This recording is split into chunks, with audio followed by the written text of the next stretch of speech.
Bret, yes, thank you for joining me to talk about a film that I wasn't aware of, and I feel shamed. I feel shamed because this is right up my alley. Your film, Repligator, is getting this wonderful release on Blu-ray and almost a second life. So yeah, Bret, thank you for joining me today. I'm looking forward to talking about this film. Me too. I'm looking forward to spreading the word. It's almost like it's the first life because Uh-huh. even though we did this film a long time ago, Mhm. it's received hardly any exposure in any real sense. We had a few meager cable sales back in the late 90s. Uh, it was put out on DVD by Whacked Movies, which Glenn Coburn runs here out of Dallas. And he did some sales, but nothing like what Rob at Visual Vengeance has planned for this. And I feel really fortunate that there are people out there who still appreciate this kind of crazy, over the top schlock movie. Yeah, I watched it. I got a chance to watch it, and I was like, why haven't I watched this sooner? Because I grew up with this stuff.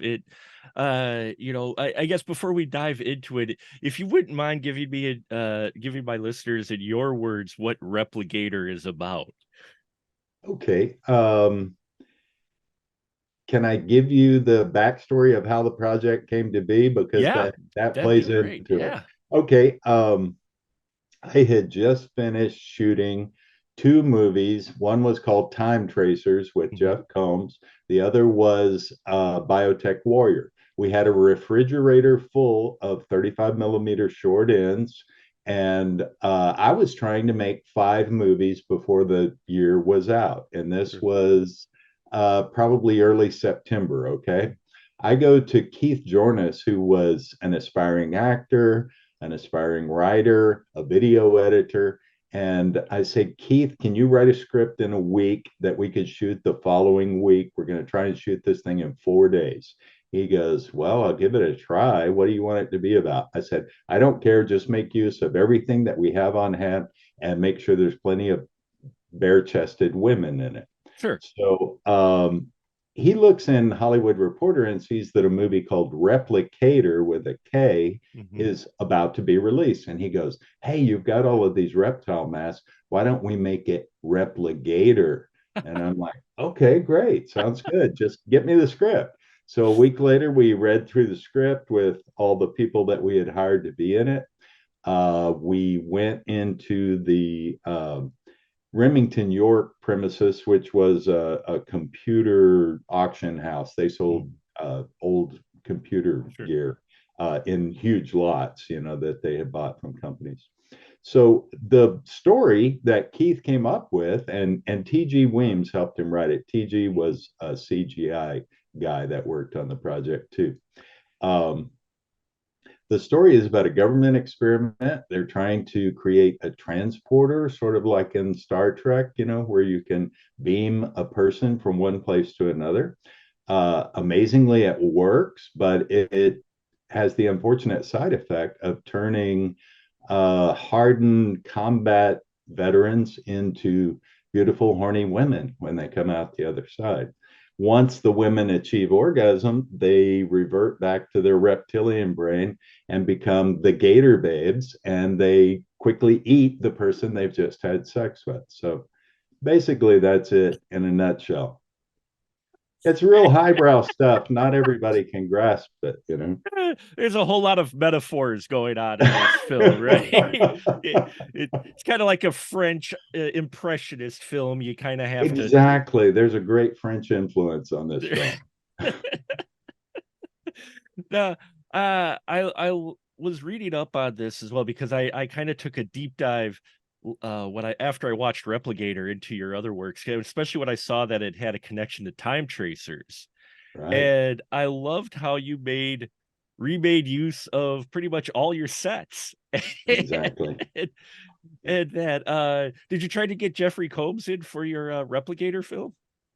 Well, I didn't because we were really doing this, like I said, within Sure. within 2.5 weeks of coming up with the idea, we were actually shooting. Oh, That sure. wasn't enough time to actually Sure. schedule any recognizable Mm. names. The film was completed for a long time, and I had gone on to other productions, so the post production was not done on Repligator for a long time. Mm. And then when it was edited together, what we had shot in those 4 days, which made a movie and would have been perfectly acceptable today, it was only 75 minutes long. Mm. At that time, all of the Mhm. distributors demanded that it be at least 88 minutes long. So at that point, Win Winberg of Aries Productions said, "Hey, I like this project. I think I can do something. Why don't I hire Gunnar Hansen and Brink Stevens, bring them in for a couple of days, shoot on the Aries soundstage, get some additional material?" So that's how those two names came to Okay. be in there. And Win financed that, and he supervised the shooting of that at his soundstage on a couple of different weekends. And I have to say, beyond my expectations, Gunnar Hansen had a real gift for comedy. He did. He and Brink both. They were hilarious in this. I loved their bits that they were in here on this. But the whole story. I mean, from the synopsis, and people go, "Oh, exploitation, a lot of nudity," and that. I'm like, yeah, but unlike some of those other films that came out in similar vein, you have a solid narrative. You've got a beginning, middle, and an end. You've got characters. You've got story. I was impressed by what you were able to throw together, especially hearing that it was only like 2.5 weeks Right, that you right. had for this. So We I mean, definitely threw it together quickly. We had some great people involved. mhm. At that time that we made that film, Jim Wynorski was sort of the king of Yeah, the titty horror movies, and frankly, I'll put Repligator against any of his movies. it it definitely had that vibe to it. It also reminded me a bit of early classic Full Moon as far as the spirit of it Right. goes. You, Yeah. you really kind of had that spirit and the look too, as well. I like earlier Full Moon better than the later Full Moon stuff. Some Me of the too. newer stuff, but the earlier stuff was just amazing stuff that they could do with Agreed. so little. And that's what I was impressed with Replicator. Now, having the cast involved in that, how did you throw this together? I saw you worked with a few people that you have in a number of your films, including TJ Meyer. How are you able to get the cast together? Was it just kind of reaching out to those time tracer folks and go, "Hey, you want to do another film right away?" Well, at that time, like I said, I was trying to do 5 movies. Mm-hmm. And so there was a little bit of a buzz going on about me in Dallas because all of the people who are actors in Dallas, they end up in commercials and Sure. industrial films. All of them want to do what they consider a real movie. Now, Sure. it's debatable whether or not this is a real movie, but everybody wanted to be in these kinds of films. And TJ had some background, I believe, as at that time as a dancer Mm-hmm. in a gentleman's club, Mm-hmm. and as did all of the other bare-breasted women in the film. So they were eager to get some exposure, both metaphorically and literally. Sure. Um, we had no trouble casting people because we had just done 3 films in pretty rapid succession. So people were eager to Mm-hmm. get on board, and as long as it didn't conflict with their day Right. job, yeah. Yeah, and the behind the scenes crew that you had too, did you usually work with the same crew the whole time? I know with indie film you're probably putting on a lot of hats yourself, but I mean the way it was edited and shot and everything, I really liked it, but I was wondering, did you usually stay with the same crew doing that many shoots together? Well, for time tracers, we used a guy, a DP named Gons. Mm-hmm. Gonzalez was his last name. Everybody called him Gons. We shot on 16 millimeter for that. Mm-hmm. I never worked with him again, not because he Sure. wasn't good. He was good. But there was a lady I had known since the beginning of my film career. She worked on my first movie named Sean Freeberg, Hmm. and she was in Arlington, and she was eager to work, and she had shot 35 millimeter. So when we did biotech, I hired her to do 35 millimeter. Now we were kind of following the Corman mandate of just go for an exposure and keep moving, plow Hmm. through this stuff, get as many setups as you can in a day. Consequently, the stuff that Sean had done for me um, really was kind of, I mean, there were some cool scenes, but there was nothing photographically about it that Hmm. really made it beautiful or would be great for a demo reel. So I said, Sean, I know you're disappointed with the way we've approached these other films. I want you to light this as well as you possibly Hmm. can, given that we're shooting in 4 days. And I Right. think she did a phenomenal Oh job on yeah. Repligator. I think it really looked, it has that full moon kind of groovy look. It does. The sets, yeah, everything was well lit. Production. That's what I kind of surprised me. And also, you mentioned shooting on film because we're talking what 97 or 98. So a lot of folks in this genre were shooting direct to video. Did you like shooting on film more, or Well, it's I grew up in an era where if you shot on video, you were bottom of the barrel scum. ah You know, sure, none of the sure, distributors I worked with wanted anything that was shot on video, even really, though some inroads were being made at that time. sure. Real Hmm. low budget horror films shot on video, sometimes shot on consumer Hmm. equipment. So yeah, I was very happy to be shooting on film, and especially when we made the move up to 35 millimeter.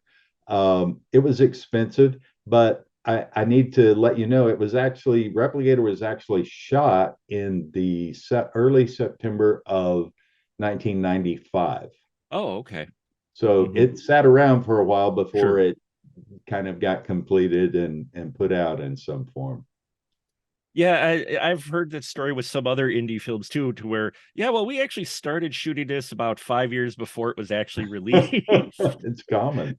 I have a friend who's a professional editor. He's worked on a number of films, and there was an indie film that took like 8 years for it to finally be My gosh, yeah. released. I have a friend named Tom Swiden who Mhm. went to a fan convention and was inspired by a movie he saw there at this fan convention that had been made by Don Dohler. Oh, This okay. was in the early 80s. Hmm. And so he thought I could do that. And he started making one, which he called From a Place of Shimmering Darkness. And when I met him, it was 10 years later and he was just finishing it. So that's commit. I've never had that kind of tenacity to hang with one thing for 10 years. Yeah, I mean that takes patience, tenacity, and I guess just passion, which your passion for film really comes through. Now, is there concern considering the culture and how things have changed since especially the mid 90s? Is there concern about how the film will be received today, given, our current environment and the way things have changed as far as exploitation factor or such with like Repligator? Well, I think if this was a film that was going into any kind of uh, theatrical Yeah. release Hmm. or that was this film could not be marketed to the general public. Sure, sure. However, there's definitely a hardcore group of people that still like this kind of movie Hmm. that we can market to and Hmm. that will appreciate it. We have gone from a very sort of liberal approach to cinema in the 70s and early 80s to a slightly more prudish Hmm. stance. The venues, the streaming venues, and everything are a little more conservative than I would have Hmm. expected them to be at this point in history. But these things come in cycles, I think, Sure. and I think it's probably just a matter of not much time at all before it kind of swings back the other way. In fact, I think we're already seeing Hmm. hints of that with like Guillermo del Toro's Cabinet of Curiosities. I mean, you Mm-hmm. see a lot of nudity in that, Hmm. which maybe wouldn't have happened a short time before. Right. Yeah, well, and I think it's all in context and how it's handled. I mean, there's a fun upbeat vibe throughout all of Repligator. There's never anything, you know, really dark about it. There's nothing deliberately demeaning toward women at all. Right. If anything, they come out on top. Actually, that I was having that conversation with my friend Dawn about it because I was like, oh, I watched Repligator, and then I'm like, and I'm kind of torn because uh part of me is like, okay, yeah, it's exploitation with the nudity and that, but at the same time, it felt like you were making also fun at the male libido of being in overdrive all the time. Absolutely, we were. Yeah. And also the macho posturing of the armed forces. Because you're right. The ladies, even though yes, they are sans clothes. I mean, your two ladies, they end up not only fixing the one device, but like inventing two other devices while the guys are off fighting the gators. I Right. mean, so it's kind of that mixed bag. But and I, as I said, I kind of fell down a rabbit hole and I watched The Abomination again, and to Oh, see cool. see where that film, where you started there with The Abomination and where you went with Repligator, it was interesting to see the difference in variety and especially your whole library. Were you always looking to do something a little bit different rather than staying in one genre, or was there one particular genre you kind of lean towards? I was in my mind, I always wanted to do really fringe, outrageous films, primarily with a sort of horrific aspect to it. But out of necessity, I was always having to tone these things down to satisfy the people who were financing the movies Mhm. and the people who were distributing the movies. So I got to say, The Abomination and Repligator were two films that at the time I made them, I had absolutely no support from anyone else in terms of, oh, this is a great idea. Let's do it. It Sure. was all just, there goes Brett again doing another crazy movie. And these two films, which had no sign of appreciation from others at the time Mm. we made them, have become the only two films that people still want to talk about in all of the movies that I made. Most of what I made was sort of lackluster, low budget action pictures, which how much action can you do on that kind of a budget? Guys running around in the woods holding guns and shooting at each other. But that's what distributors wanted, and that's what kept me busy during the Sure. majority of my film career. See, and I think people don't realize that especially when you're trying to get distribution for your film, that it feels like, because you're not the only person to mention it, that you have to make some uh uh have some give and take with distributors. Like, okay, I guess I can add more of this or less of this. I mean, did you run into a lot of that over the years, to where you gave them a film and they're like, we like this, but could you throw in some more nudity or some more blood, or I need to see this guy get decapitated? Uh, Well, I always did those kinds of negotiations before we shot. okay, So I never had to go back and shoot additional scenes, sure, with the exception that we put two recognizable names in Repligator after right. the fact. And that was Win Winberg's idea. That didn't come from a distributor. It was a good idea. But even with them in there at that time, uh, the film was being represented by a company owned by Wynn and his father called Group Two Entertainment.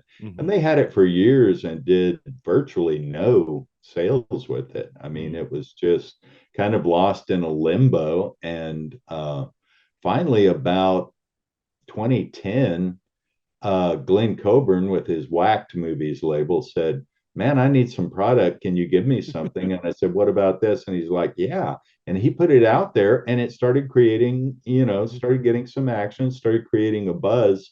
And now it is probably even more than The Abomination, the film that people who have heard about it are most eager to see. Well, I mean that title alone, the title alone really It's an odd title. it catches you, and the cover they came up with is great. But it's interesting that folks talk about only those two films, because I ended up watching Time Tracers last night as well, Right. because I wanted to see, because when I heard the connection, I'm like, I've got to see it. When I saw it back to back, I'm like, oh, there's that set. Oh, okay, that worked. But you managed to work in footage from was it Planet of the Dinosaurs, I think, in there, and mix that well. And I enjoyed Time Tracers quite a bit, actually, being a sci-fi nut. I'm surprised I hadn't heard more people talk about that one, especially with Jeffrey Combs in it, because that film I really dug. How did you get rights for Planet of the Dinosaurs? Was it in public domain at that time, or? Here's what happened with that project. It's kind of a cool story. I always admired people like Sam Katzman, who made Mhm. movies based on stock footage he had available. Okay. So this guy named Ted Newsom out in LA, who I became friends with, said, I've written a screenplay that is tailored specifically to use stock footage that I know we can legitimately get our hands on. And it's got Planet of the Dinosaurs. It's got footage from Harbor Express, the train Yes. crash. Hmm. In addition, we went on our own here in Texas and shot a Civil War reenactment. So we got all that great Civil War footage. Um, I think Ted did a really, really good job. If anything, the script was too long. I think there are some Mm-hmm. kind of lulls along the Hmm. way that I might have edited out. Sure, sure. But overall, I think we did for the budget, especially. I think we spent about $20,000 on that, and I think at that time, if you compared that movie to any movie that was made for $20,000 that year, I think you would find it shapes up pretty well. I loved working with Jeff Combs. He was a lot of fun. He was just a really great guy to work with. And I think he's originally from Oklahoma, so it was kind of like Hmm. coming home for him. He ran up to Oklahoma and saw his relatives. Um, that too did not receive a great deal of distribution. I mean, it was out. I forget the name of the label on VHS for a while. It never had a DVD release. A few years ago, I put together my own limited edition of 1,000 DVDs, all signed and numbered, and with the proviso that there would be no more physical media of the film at all until after I die. Mm. So I've got about 300 of those left that people can still order directly from me. And now that people are seeing it on streaming, there may be some interest. People may, pick up the cry and come around, beat the bushes, and find some of the DVDs I've got left. I'm making a note right now. Where can we order that from? I have a little WordPress website page that I set up called texasschlock.com. Okay. I will be visiting that soon. And I have a friend my friend Dawn, she's a big Jeffrey Combs fan. So Oh, uh cool. I'm gonna definitely check that out. Because yeah, I had a lot of fun. I will agree with you.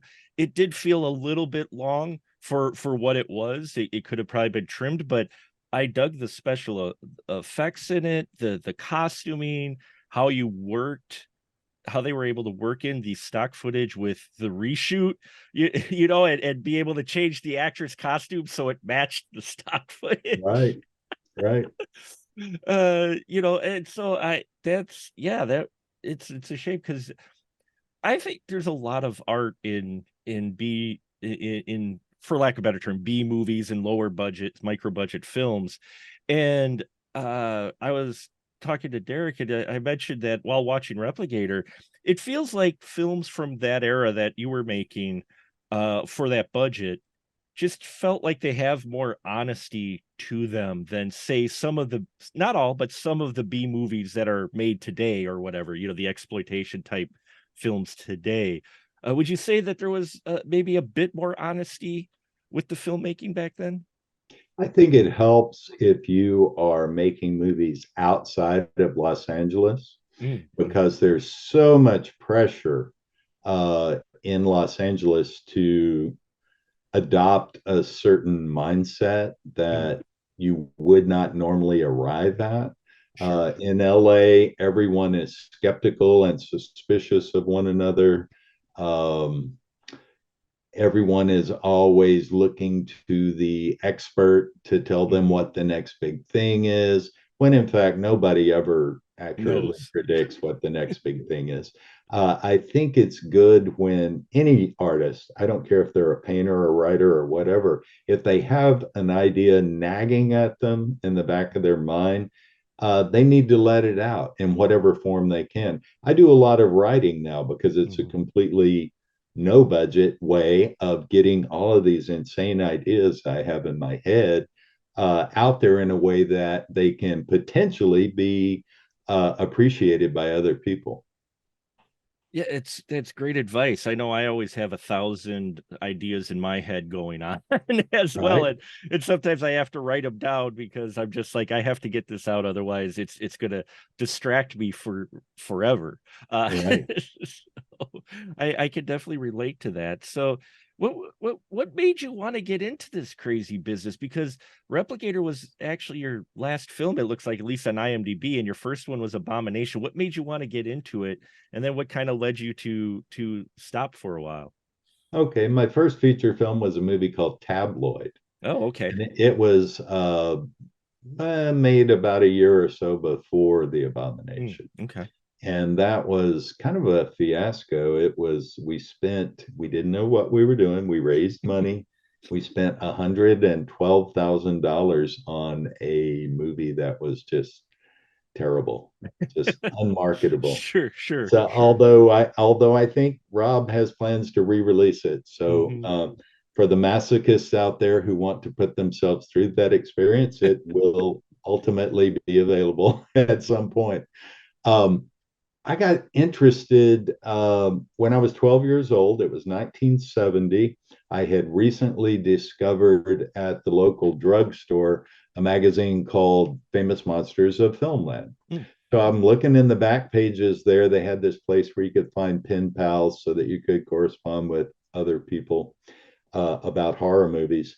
And there was a brief little article about a group of boys my age in New York who were making their own Frankenstein movie at this boys' club using a home movie camera. Sure. Well, I'd grown up around home movie cameras, and not once had it occurred to me, hey, I could make my own movies. It was Sure. like this huge bolt of lightning struck me in the head.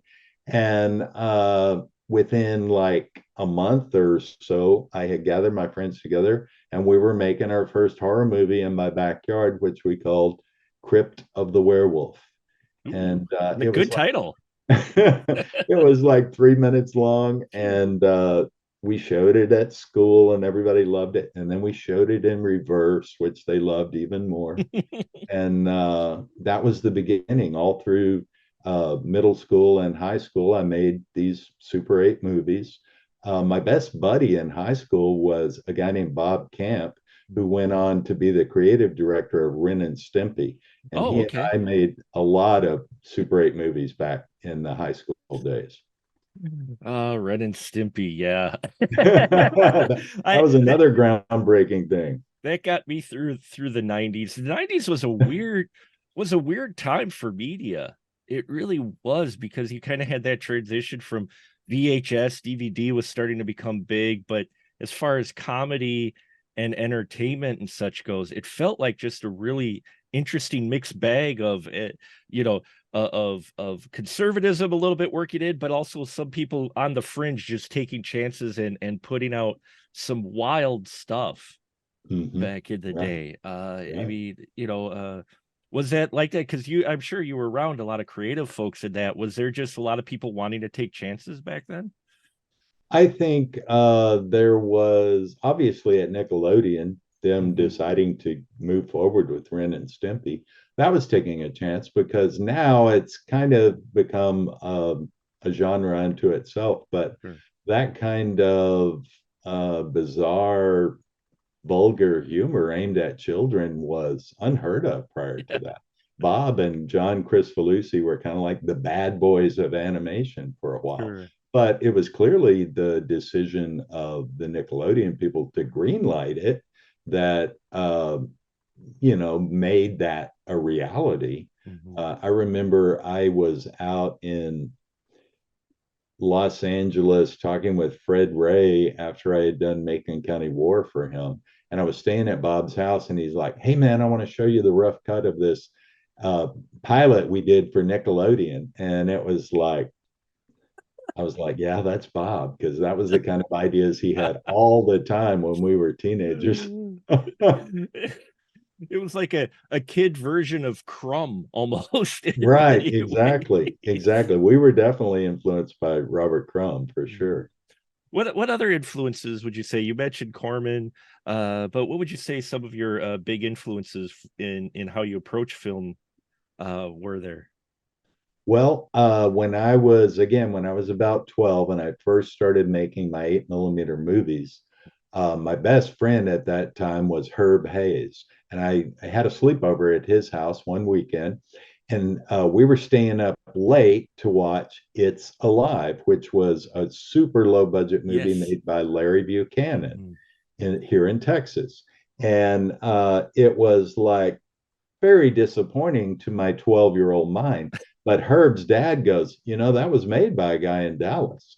And I Mhm. went, what? And they're like, yeah, Larry Buchanan. He's made a whole bunch of these really cheesy horror movies. And I went, really? Here in Texas?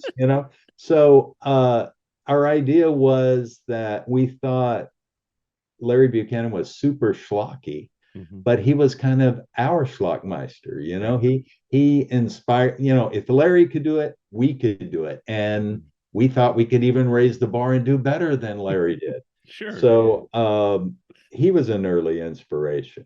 Then, of course, when I was a teenager and Toby Hooper did Texas Chainsaw Mm. Massacre, I was absolutely blown away. That was in a category all of its own.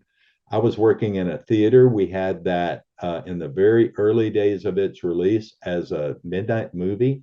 And I lived about a mile and a half from the theater. And normally I got a ride home with the manager. Well, Sure. that night she just took off. And so where the doors automatically locked as people went out of the theater. And I had to walk home a mile and a half after seeing, as a 15-year-old after seeing Texas Chainsaw. And I'm like, I wouldn't even go on the sidewalks. I'm walking down the middle of every street, like looking everywhere and jumping at every noise. I was truly terrified by that movie. So that again set the bar so high that I don't think I've ever been the kind of genius that I think Mm. Toby Hooper was. Um, but that was an inspiration. Uh, let's see. I watched a whole lot of Italian horror Sure. films Hmm. at the drive-in theaters during the Hmm. 70s, which often were disappointing in some ways. Maybe sometimes that disappointment was because they had been cut by the American distributors. Right. They weren't really the original version. But I developed a huge uh, appreciation for Mario Bava, Oh, car. Yeah. uh, Lucio Fulci Hmm. and Dario Rio. Argento. I loved those guys. I walked into a theater. I had seen Bird with the Crystal Plumage with my mom, because we Sure. heard he was the new Alfred Hitchcock and we Right. loved Alfred Hitchcock. So we went to see that. And we both really liked it, but we were kind of, it was different than anything Hmm. we had seen before. Then I'm old enough to drive and I go over to a theater on a Friday afternoon just wanting to see a movie with my friend. I think we were even stoned at the time. I'm allowed Sure. to say that. Sure. And I Sure. had no idea what we were going to see. And I see this poster and it says Suspiria. And I go in Ooh. and watch Suspiria. And that was like, if I was a lukewarm fan of Argento before, I was a huge fan when I walked out of that theater. Even with that fake bat flapping around, Yeah. Bob was with me. Bob Camp was with me, and he said, "Man, that bat sucked. That was just terrible. They should have cut that out." And I'm like, I don't know. It kind of worked. I was always arguing for accepting the cheesy stuff in Sure. movies.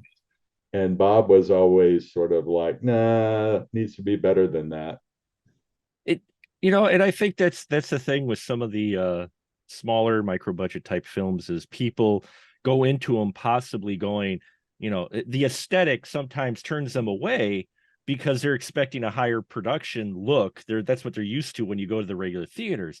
But if you can look below that surface, there's talent there. There's work, there's artistry going on many of these films, especially when you consider what budget you have and what you do with it. Like I mentioned, Time Tracers and Repligator, both, they look like bigger budgeted films, like what Full Moon was putting out, than what you ended up having.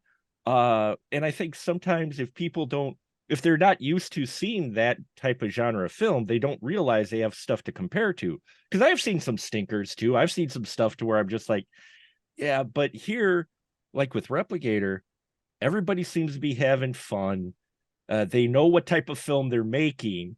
Exactly. I think that's another thing too. Would you say sometimes people get the impression that every filmmaker is trying to make like an Oscar film or make it, and that's not always the case, is it?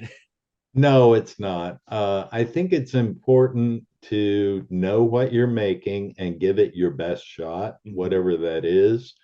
Uh, I was in Fred Olin Ray's office one day, and this screenwriter that had worked for him was there, and I had a conversation with the guy, and we were talking about bad movies and movies that are so bad they're good and that Mhm. sort of thing.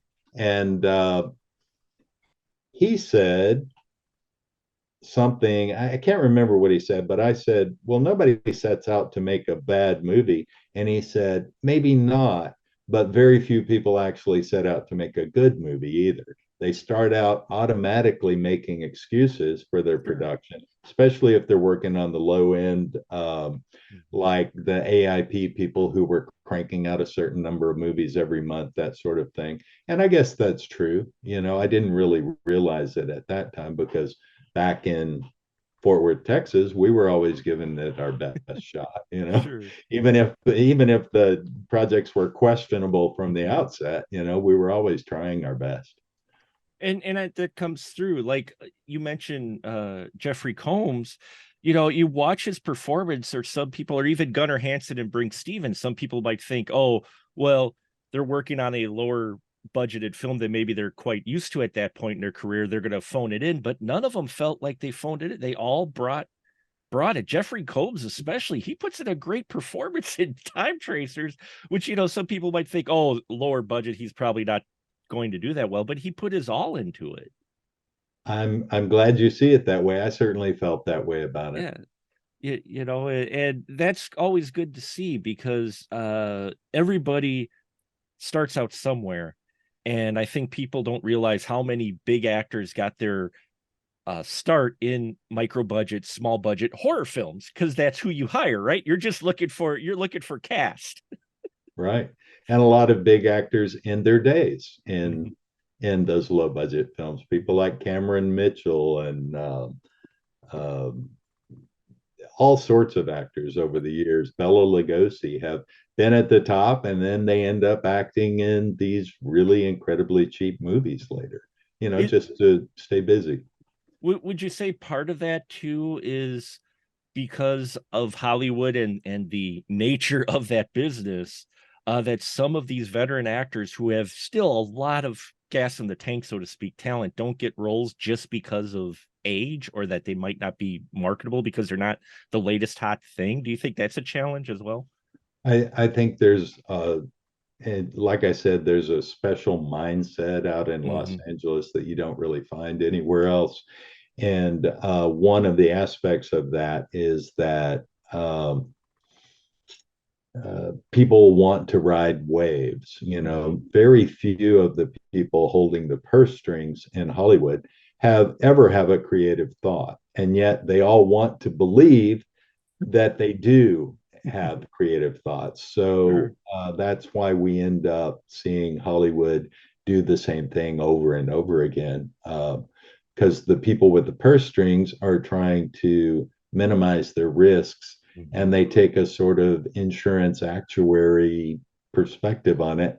thinking, oh, well, this worked before, so it's less risky to do this again Right. than to do this other crazy thing.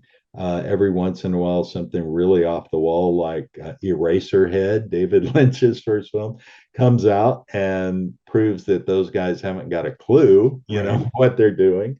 And I really appreciate that. There's a very underrated film that I try to mention every chance I get, and it's a stop motion animation film called Angry God by Phil Oh, Tippett. mm-hmm.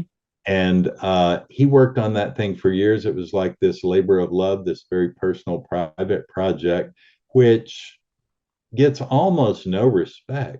But I think if that film had come out in the late 70s, it would have been a huge success. Mm-hmm. I think audiences are getting lazier and lazier. Mm-hmm. We see that in these series on Netflix and stuff that become increasingly more soap opera Mm-hmm. like. They have the male and the female lead keep having the same argument over and over again, and you have like characters that are supposed to be immortal behaving like immature teenagers, and this kind of dumbing down thing that goes on uh, keeps people from taking risks, even if they're just passively taking a Mm-hmm. risk as a viewer.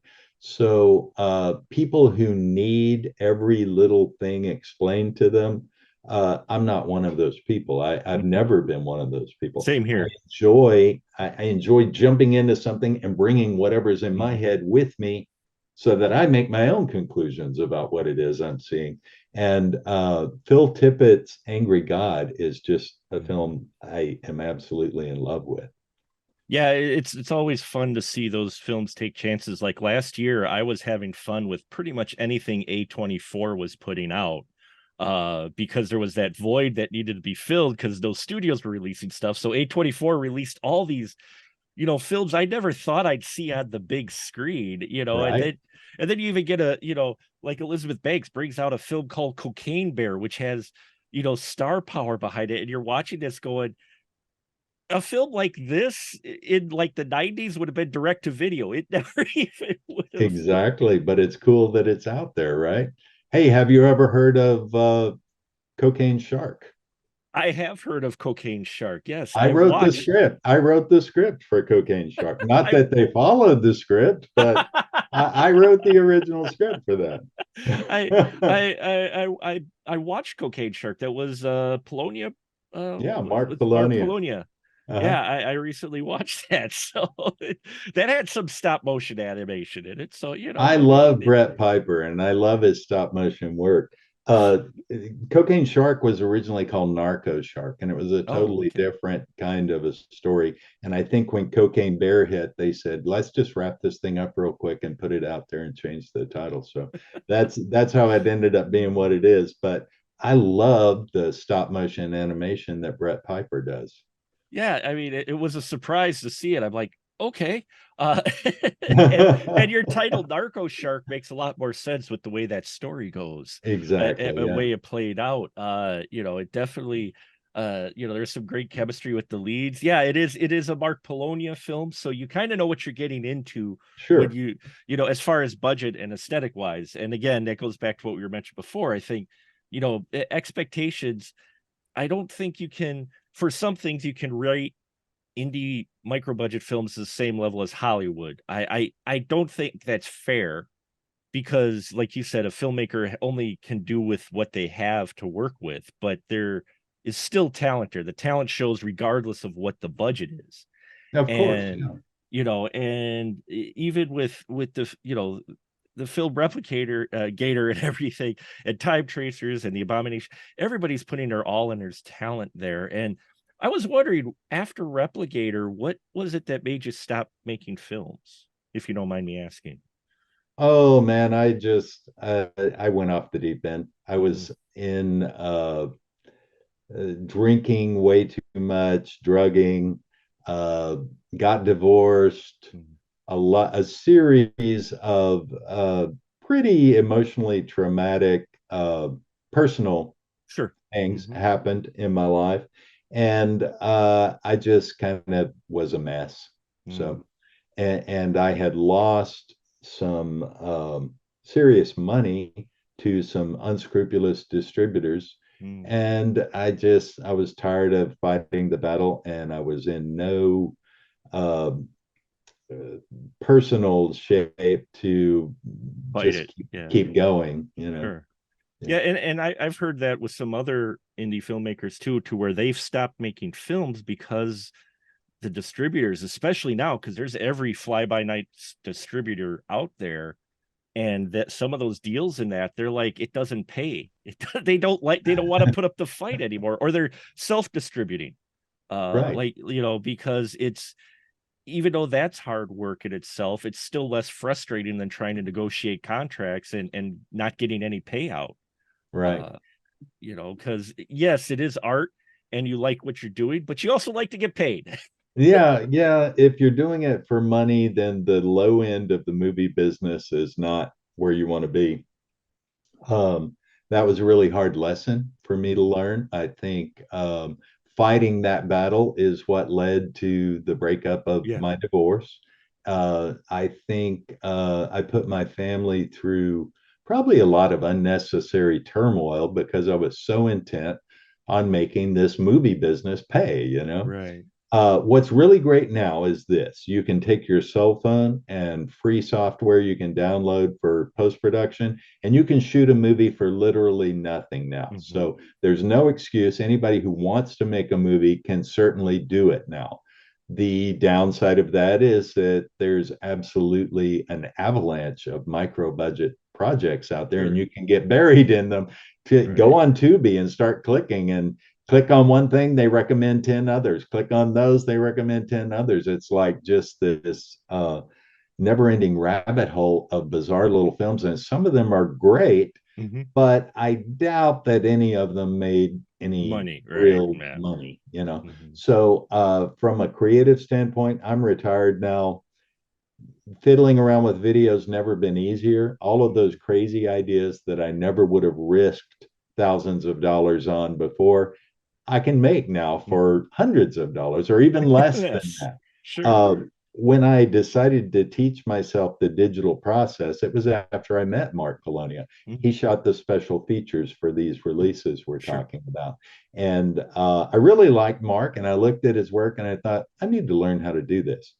So, with my cell phone and free software, I made a movie called Christmas Craft Fair Massacre. We spent $350 on it, and that's only because I bought everybody meals and I bought some props and Sure. costumes off of the internet. Otherwise, it would have been a no budget production. All of my friends and relatives jumped in and helped.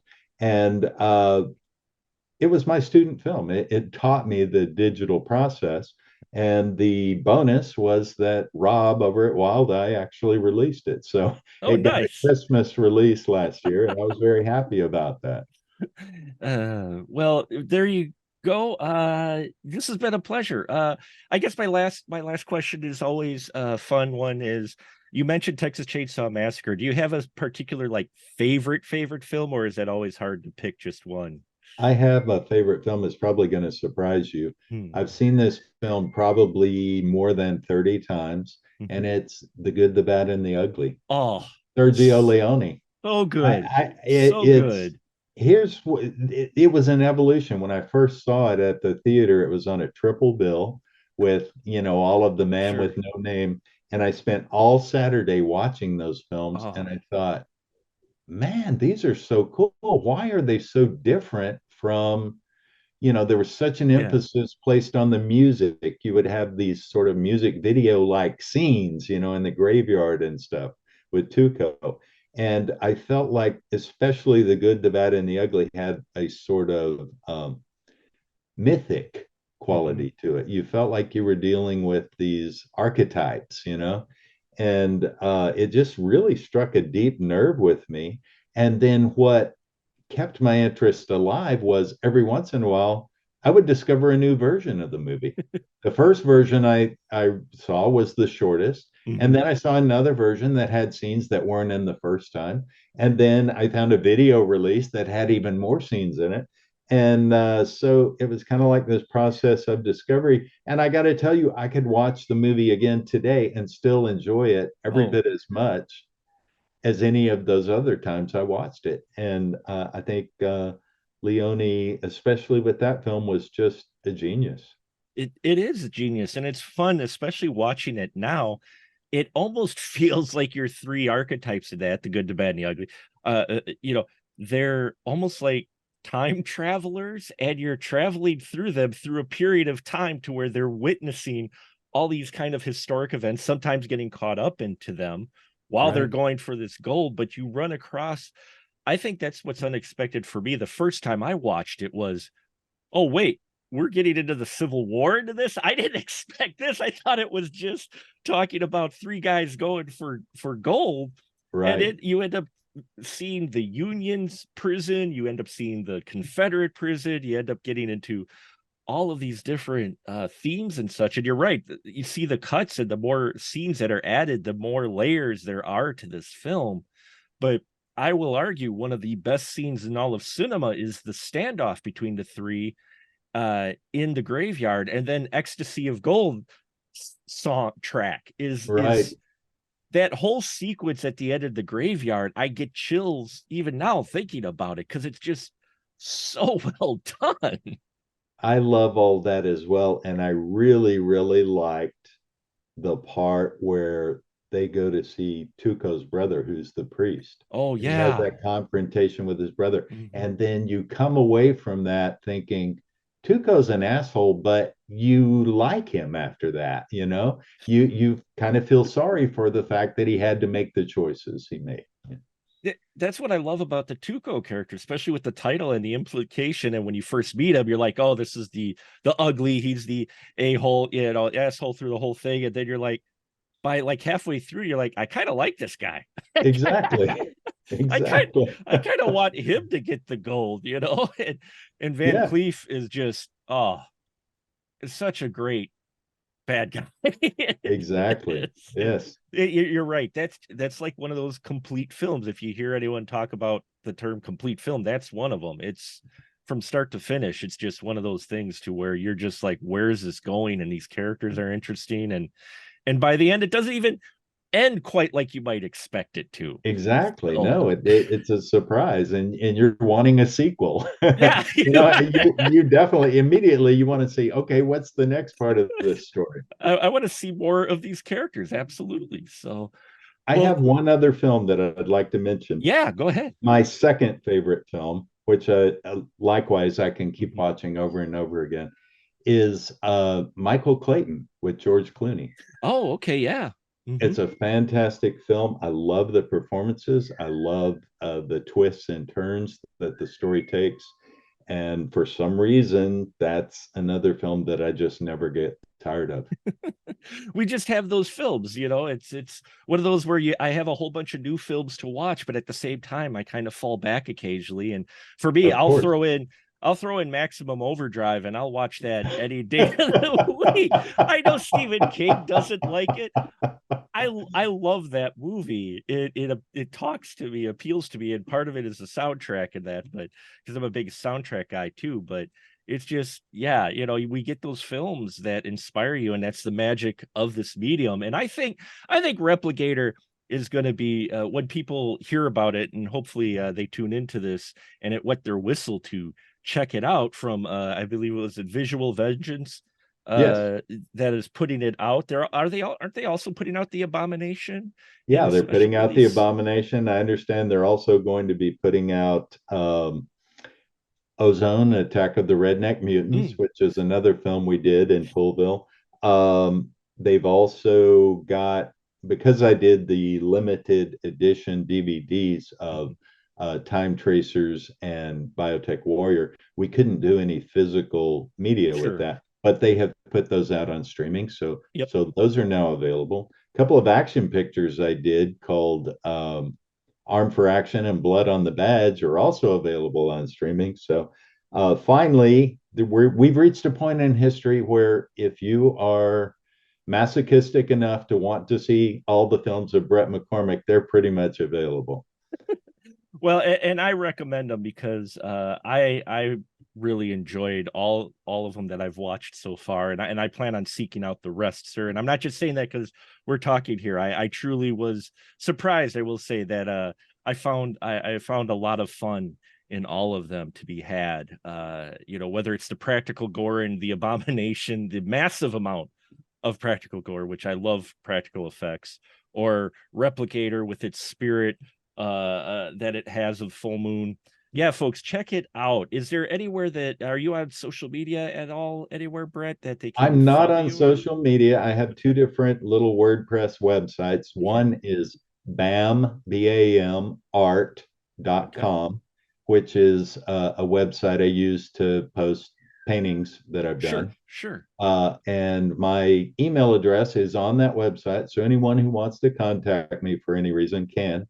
I have texasschlock.com, which is a simple little page where people who want to can order my nonfiction book, Texas Schlock, which is the history of horror and science fiction movies made in Texas on really low budgets.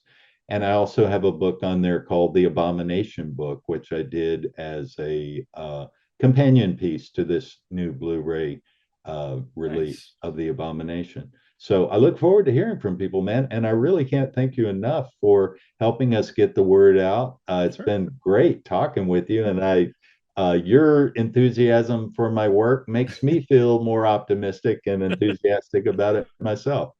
Well, thank you very much, sir. There's many of us out here who have appreciation for work like this, so I think it may have some new life to it. Hopefully, for those of us who like this type of movie, I think they will definitely seek it out. So there you have it, folks. I think September 29th, the Visual Vengeance special edition will be available to order. Yeah, look for the Abomination one and check out all of Bret's stuff on his two websites, which I'll have links in the body of this podcast. So I thank you. This has been wonderful, Bret, and I really appreciate it. It's been a real pleasure. Thank you so much.